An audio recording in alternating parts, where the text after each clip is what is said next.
Alhamdulillah, kita berjumpa kembali. Semoga sahabat inspiratifku dalam keadaan baik selalu sehat, dan sukses dalam beraktivitas penuh semangat. Yang baru bergabung, ayo di-subscribe, like, komen, dan nyalakan lonceng notifikasinya. Bersama saya Jessica Hussein, akan mengkisahkan tentang asal-usul adanya godaan setan, berbentuk penampakan pocong. Langsung saja kita simak perjalanan kisahnya berikut ini. Di masa lampau, jauh sebelum cahaya Islam menyentuh bumi Nusantara, kehidupan manusia diliputi oleh kepercayaan akan roh-roh gaib, pohon-pohon angker atau pohon keramat, kuburan-kuburan keramat, tempat-tempat yang dikeramatkan. Dengan ritual ancak-ancak, penyuguhan dan dalam bentuk persembahan yang lainnya. Kala itu, iblis dan para pengikutnya memiliki wujud yang begitu mengerikan. Sosok mereka besar, hitam pekat, dan sering menjelma sebagai bayangan raksasa di balik pohon-pohon tua. Iblis gemar menciptakan mitos-mitos paganisme, meyakinkan manusia bahwa kekuatan gaib berasal dari jimat atau pemujaan terhadap arwah leluhur. Di setiap sudut hutan dan kampung, manusia hidup dalam ketakutan. Pohon-pohon yang besar dipenuhi janji-janji palsu dari iblis bahwa mereka adalah tempat tinggal roh pelindung. Para pemuja kerap memberikan sesajen dan melafalkan mantra-mantra demi keselamatan. Iblis tertawa puas melihat manusia terjerat dalam kebodohan ini. Namun, segalanya berubah ketika Islam datang membawa syariat baru. Islam memperkenalkan konsep pemakaman yang terhormat. Tubuh jenazah dimandikan, dikafani, dan dikebumikan. Iblis mulai merasa kehilangan kendali. Dengan ajaran tauhid yang kokoh, manusia tidak lagi mempercayai jimat dan keramat. Mereka mulai melantunkan doa kepada Allah, bukan kepada pohon atau batu. Iblis merasa gelisah. Pengaruhnya mulai memudar. Ia mengumpulkan para pengikutnya di lembah gelap yang tersembunyi di tengah dunia manusia. Dalam pertemuan itu, ia berbicara dengan suara yang menggema seperti petir. Kita telah kalah dalam satu cara, tetapi aku punya rencana baru, ujar iblis. Matanya menyala merah menyala. Manusia telah mengubah cara mereka menguburkan jenazah. Mereka membungkus tubuh dalam kain putih, dan itu menjadi bagian penting dari agama baru ini. Kita akan memanfaatkan itu. Para pengikutnya tampak bingung. Salah satu dari mereka bertanya dengan suara serak, "Apa maksudmu, tuanku?" Iblis tersenyum penuh kelicikan. Kita akan mengambil rupa mereka yang sudah mati. Kita akan membentuk tubuh kita seperti mereka yang telah dikafani. Namun, kita tidak akan membiarkan kain itu terlepas. Kita akan membiarkan simpul di ujung kepala tetap terikat, menciptakan kesan bahwa mereka kembali dari kubur. Manusia akan ketakutan. Mereka akan berpikir bahwa kematian adalah hukuman abadi, dan mereka akan mulai meragukan keadilan Tuhan. Para pengikutnya mulai tertawa terbahak-bahak, menyukai ide itu. Dengan semangat jahat, mereka berlatih mengubah wujud mereka menjadi pocong, sosok yang menyerupai jenazah yang baru saja dikebumikan. Iblis memberikan tugas kepada masing-masing anak buahnya untuk menyebar ke penjuru negeri. Mereka muncul di kuburan-kuburan, di jalanan sepi, bahkan di sekitar rumah manusia yang beriman. Kemunculan mereka sering disertai dengan bau busuk dan suara aneh, membuat manusia ketakutan hingga kehilangan akal. Namun, meski sukses menggoda banyak orang, iblis tetap menyimpan rencana yang lebih besar. Baginya, Pocong hanyalah langkah awal untuk menciptakan kebimbangan dalam hati manusia. Dan dalam bayang-bayang malam yang gelap, pocong mulai muncul sebagai simbol ketakutan baru, sebuah taktik licik iblis untuk terus menyesatkan manusia. Seiring waktu, kehadiran pocong mulai menyebar. Sosoknya menjadi kisah yang diceritakan dari mulut ke mulut, dari generasi ke generasi. Orang-orang mulai takut berjalan sendirian di malam hari, terutama di dekat kuburan. Bahkan suara angin yang berdesir atau suara burung malam saja bisa membuat bulu kuduk mereka berdiri. Namun, di balik semua itu, Islam terus berkembang. Orang-orang yang belajar agama mulai memahami bahwa rasa takut kepada selain Allah adalah bentuk kelemahan iman. Para ulama mulai memberikan ceramah, mengingatkan manusia bahwa makhluk seperti pocong hanyalah tipu daya iblis. Tetapi iblis tidak menyerah. Melihat semakin banyak manusia yang kuat imannya, ia memutar otak. Kita tidak bisa mengandalkan ketakutan fisik saja, pikirnya. Kita harus menanamkan rasa ragu dan hayalan di hati mereka. Lalu dimulailah fase kedua dari teror pocong. Iblis memerintahkan anak buahnya untuk tidak hanya menampakkan diri, tetapi juga berbisik ke dalam hati manusia. Setiap kali ada yang melihat pocong, bisikan-bisikan itu masuk ke pikiran mereka. Apakah Allah benar-benar akan melindungimu? Lihatlah, bahkan jenazah bisa bangkit dari kubur. Bagaimana kalau ini hukuman bagi dosa-dosamu? Mintalah perlindungan kepada pohon keramat itu, atau jimat lama di laci nenekmu. Bisikan-bisikan itu perlahan meracuni hati manusia yang lemah. Beberapa mulai percaya bahwa pocong adalah arwah penasaran, bukan tipu daya setan. Mereka kembali menghidupkan tradisi lama, memberikan sesajen di makam atau meminta perlindungan kepada hal-hal selain Allah. Namun, di tengah keputusasaan itu, muncul seorang alim ulama yang dikenal sebagai Kiai Hasan.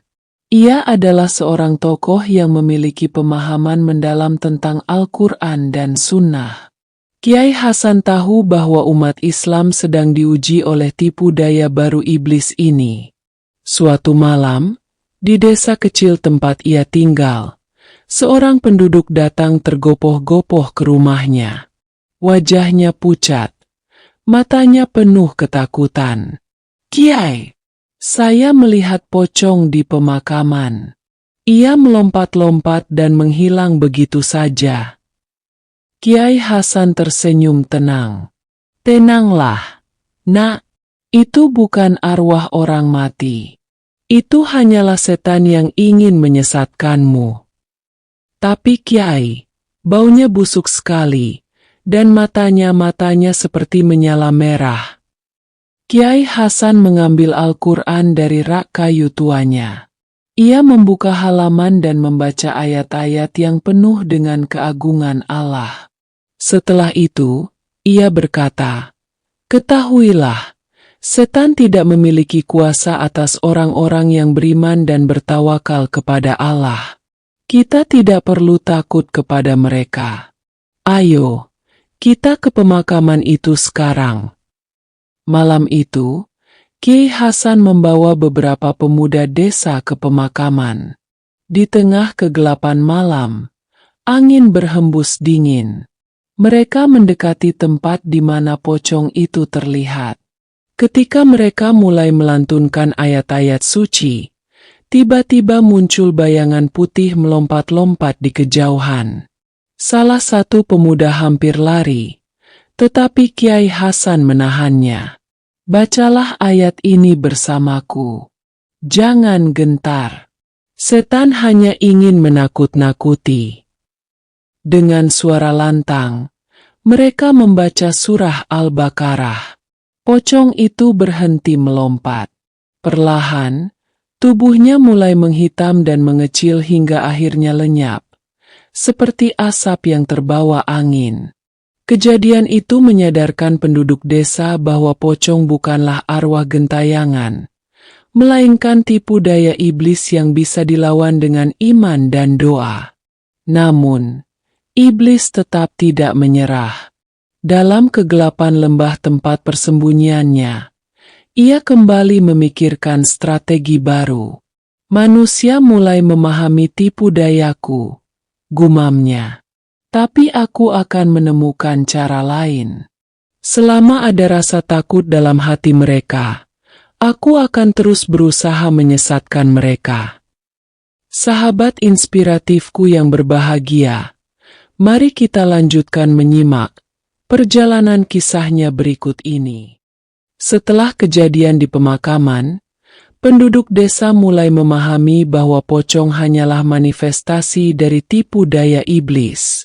Namun, di luar desa itu, ketakutan terhadap pocong masih menyebar luas. Cerita-cerita tentang pocong yang muncul di ladang, di jalan-jalan sepi, atau di hutan angker terus menghantui masyarakat. Iblis dan pengikutnya menyadari bahwa mereka telah kehilangan kendali di desa Kiai Hasan, tetapi di tempat lain, ketakutan itu masih menjadi senjata mereka. Mereka mengubah taktik. Tidak lagi hanya menakut-nakuti dengan wujud pocong yang menyeramkan. Mereka mulai masuk ke dalam mimpi-mimpi manusia, membuat mereka percaya bahwa kemunculan pocong adalah pertanda buruk. Orang-orang yang bermimpi tentang pocong mulai menghubungkan kemunculan makhluk itu dengan bencana, kematian, atau kutukan. Ketakutan mereka bertambah dalam. Mereka mulai mencari perlindungan dengan cara-cara yang bertentangan dengan ajaran Islam, seperti kembali ke jimat, mantra, atau dukun. Di sisi lain, Kiai Hasan tidak tinggal diam. Ia mulai mengajarkan ilmunya ke desa-desa lain. Dalam perjalanan dakwahnya, ia sering dihadapkan pada tantangan yang berat. Banyak orang yang sudah terlanjur percaya bahwa pocong adalah arwah penasaran yang marah karena tidak dikuburkan dengan benar. Di sebuah desa kecil bernama Sukamukti, Kiai Hasan bertemu dengan seorang dukun bernama Pak Garong. Pak Garong adalah salah satu yang paling ditakuti di sana. Ia mengaku bisa berkomunikasi dengan pocong dan menjual jasa untuk mengusir mereka. Penduduk sering datang kepadanya membawa ayam atau kambing sebagai tumbal. "Pak Kiai," kata Pak Garong dengan nada merendahkan saat bertemu dengan Kiai Hasan, "apa yang Anda lakukan di sini? Apakah Anda ingin mengusir pocong tanpa bantuan jimat dan mantra saya?" Kiai Hasan hanya tersenyum. "Pak Garong, saya hanya ingin mengingatkan penduduk bahwa tidak ada yang perlu ditakuti selain Allah. Pocong yang Anda bicarakan itu bukanlah arwah penasaran, tetapi setan yang ingin menyesatkan manusia." Pak Garong tertawa terbahak-bahak. "Kalau begitu, buktikanlah, Kiai. Di kuburan desa ini, pocong sering muncul. Kalau Anda berani, silakan datang ke sana malam ini." Kiai Hasan menerima tantangan itu tanpa ragu. Malam itu, ia pergi ke kuburan dengan beberapa penduduk yang sudah mulai percaya pada ajarannya. Pak Garong juga ikut, namun dengan niat untuk membuktikan bahwa Kiai Hasan salah. Saat mereka tiba di kuburan, suasana sangat mencekam. Angin berhembus dingin, dan suara aneh terdengar dari balik pepohonan. Tiba-tiba, sebuah sosok putih muncul, melompat-lompat dengan gerakan yang tidak wajar. Bau busuk menyebar di udara. Beberapa penduduk hampir melarikan diri, tetapi Kiai Hasan menahan mereka. "Jangan takut," katanya dengan tenang.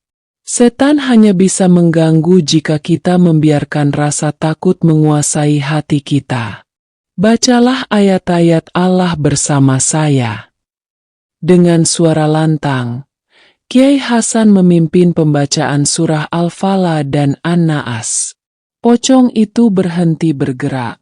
Perlahan, sosoknya mulai menyusut, berubah menjadi bayangan hitam, lalu lenyap dalam kegelapan malam. Penduduk yang melihat kejadian itu tertegun. Bahkan Pak Garong tidak bisa berkata-kata. Ia sadar bahwa selama ini ia telah menjadi alat iblis untuk menyesatkan orang-orang.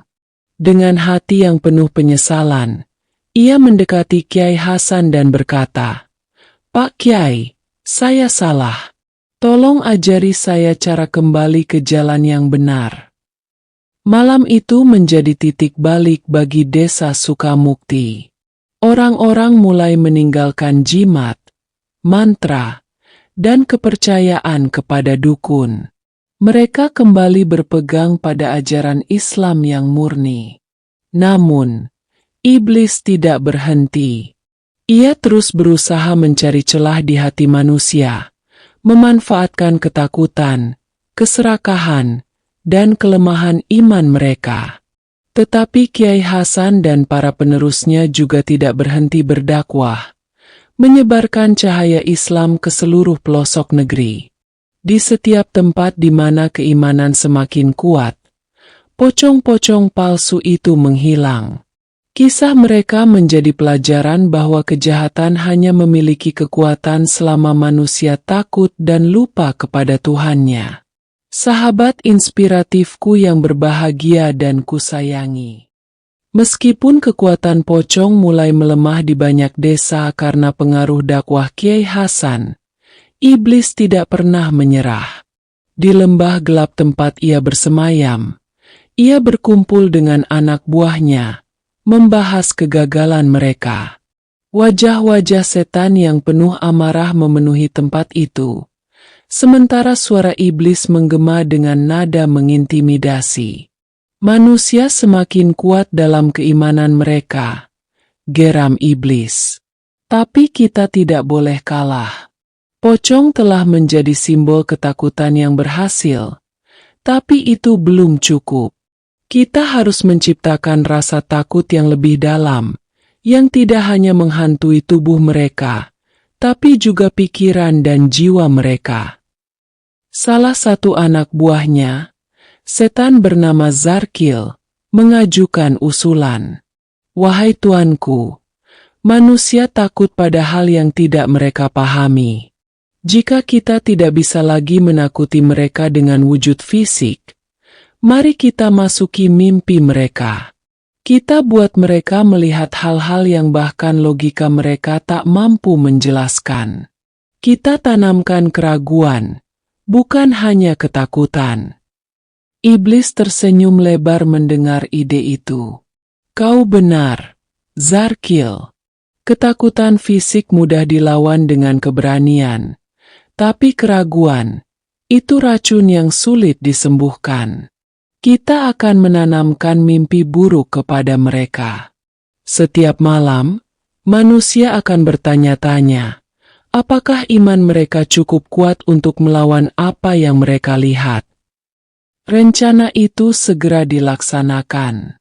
Iblis memerintahkan para pengikutnya untuk menyebar ke seluruh negeri, mengganggu manusia dalam tidur mereka. Dalam mimpi-mimpi itu, pocong kembali muncul, tetapi kali ini lebih menyeramkan. Mereka tidak hanya melompat-lompat, tetapi juga berbicara dengan suara yang membuat hati gentar. "Aku adalah arwah penasaran," bisik pocong dalam mimpi seseorang. "Kuburanku tidak diterima. Doamu tidak sampai kepadaku. Kau berdosa karena tidak peduli kepada yang mati." Pesan-pesan itu membuat banyak orang terbangun dengan keringat dingin. Mereka mulai mempertanyakan ibadah mereka, bahkan mulai curiga kepada keluarga mereka sendiri.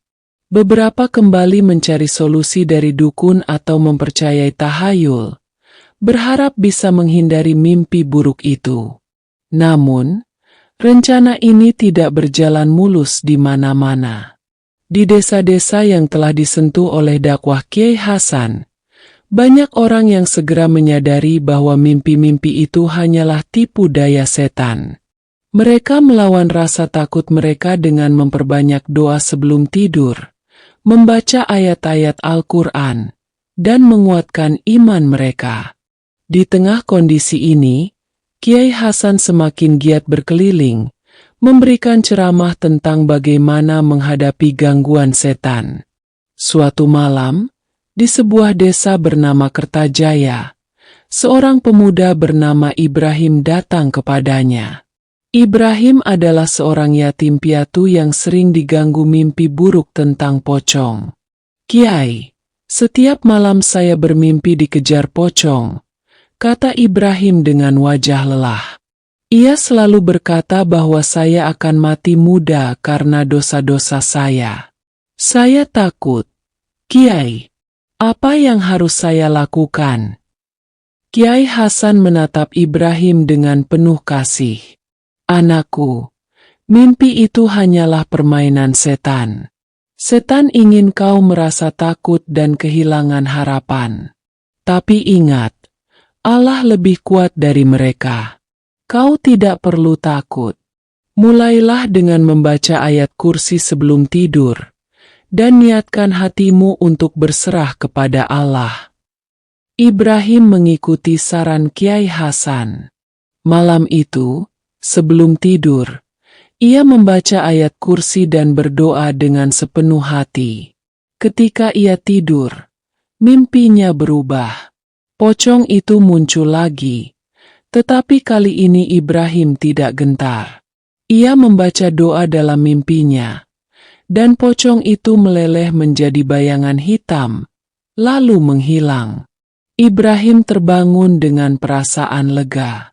Sejak malam itu, ia tidak pernah lagi diganggu oleh pocong dalam mimpinya. Kisahnya menyebar ke seluruh desa, memberikan harapan kepada banyak orang bahwa tipu daya setan dapat dikalahkan dengan iman.